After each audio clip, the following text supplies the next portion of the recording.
Panitia Kerja, Rancangan Undang-Undang, Perubahan Kedua Undang-Undang Nomor 6 Tahun 2014 tentang Desa. Badan Legislasi DPR RI meminta masukan ke kampus Universitas Katolik Unika, Santo Tomas, Sumatera Utara, di Medan, Jumat tanggal 7 Juli tahun 2023. Pernyataan tersebut disampaikan oleh Kepala Badan Keahlian Sekretariat Jenderal DPR RI Dr.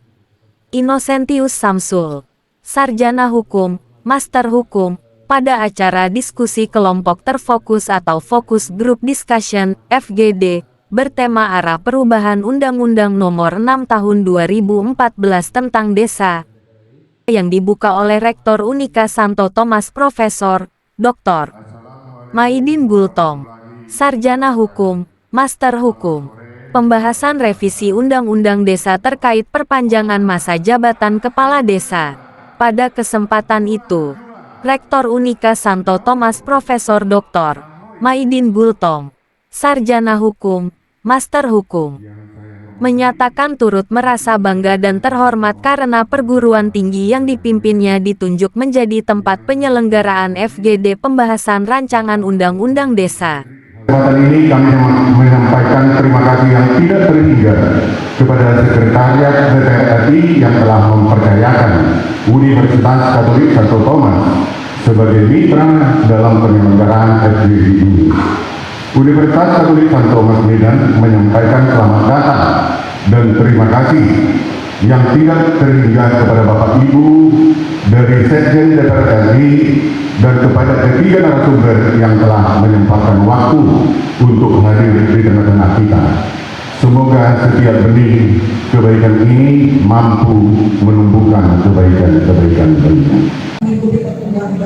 Ada dua kegiatan yang dilakukan hari ini. Pertama adalah soal tanda tangan Memorandum of Understanding dan juga PKS MOU antara Badan Keahlian dengan Universitas Katolik Santo Tomas Medan. Ya.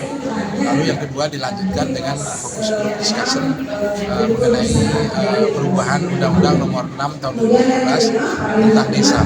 Nah, soal tanda tangan MOU itu bagian dari kerjasama dengan Universitas Katolik Santo Tomas Medan agar Universitas Katolik Santo Tomas Medan juga bisa mengambil bagian dalam tugas-tugas atau dukungan keahlian melalui Badan Keahlian di DPR dalam penyusunan naskah akademik RUU, pembahasan ataupun kajian-kajian serta riset-riset. Badan Keahlian sudah menandatangani lebih dari 60 universitas yang ada di Indonesia dan pada saat ini kami menganggap penting untuk menarik ataupun bermitra juga dengan Universitas Katolik Santo Tomas Medan. Yang kedua, soal dalam kegiatan penandatangan ini kita lanjutkan dengan FGD mengenai perubahan Undang-Undang Nomor 6 Tahun 2014 tentang Desa. Nah, perubahan terhadap Undang-Undang Nomor 6 ini, pertama memang sudah ada beberapa putusan MK ya. Kalau ada putusan MK memang diharapkan agar pemerintah dan DPR secepatnya menyesuaikan undang-undang yang ada itu dengan hasil putusan MK, itu pertama. Tapi yang kedua, ada hal-hal yang secara sosiologis ya dalam praktek pelaksanaan Undang-Undang Nomor 6 ini yang perlu disempurnakan. Pertama, untuk menghilangkan atau mengurangi atau menekan berbagai persoalan yang timbul di lapangan. Jadi saya sebagai rektor mengucapkan terima kasih dan sangat bersyukur kepada Tuhan karena pada kesempatan hari ini kita melakukan penandatanganan MOU dan juga MOA dengan Badan Keahlian Sekretariat Jenderal DPR RI. Jadi di samping penandatanganan itu kita juga melakukan penandatanganan MOU dengan Badan Keahlian Sekretariat Jenderal DPR RI.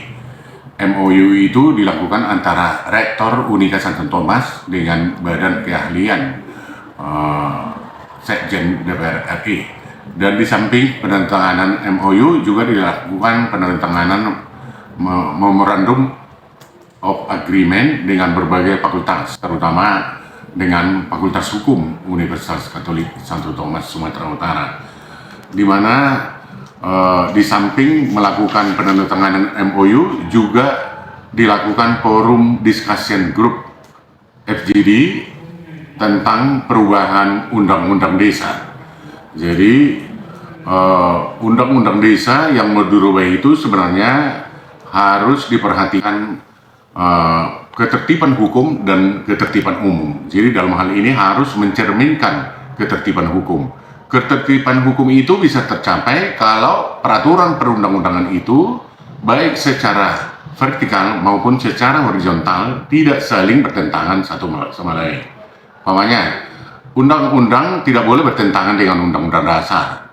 Kemudian undang-undang yang secara sederajat, undang-undang yang satu, undang-undang yang lain, itu secara horizontal tidak bisa bertentangan.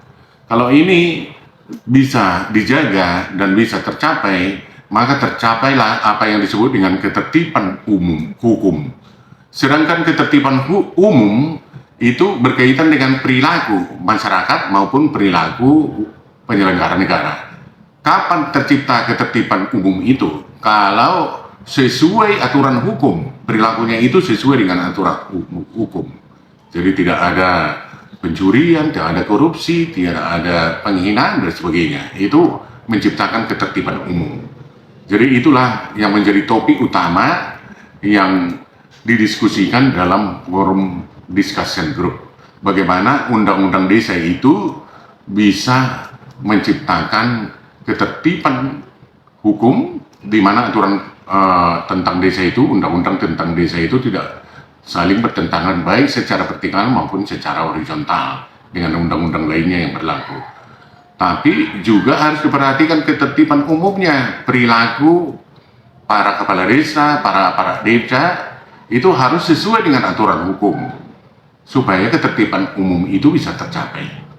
Jadi jangan bertentangan perilaku yang merasa diri bahwa dia penguasa, suka-sukanya, main paksa dan sebagainya, itu tidak bisa. Hukum tidak membolehkan itu, hukum melarang itu.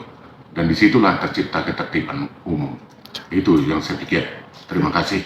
Untuk berita selengkapnya dapat membaca berita portal Media Delegasi di website www.mediadelegasi.id.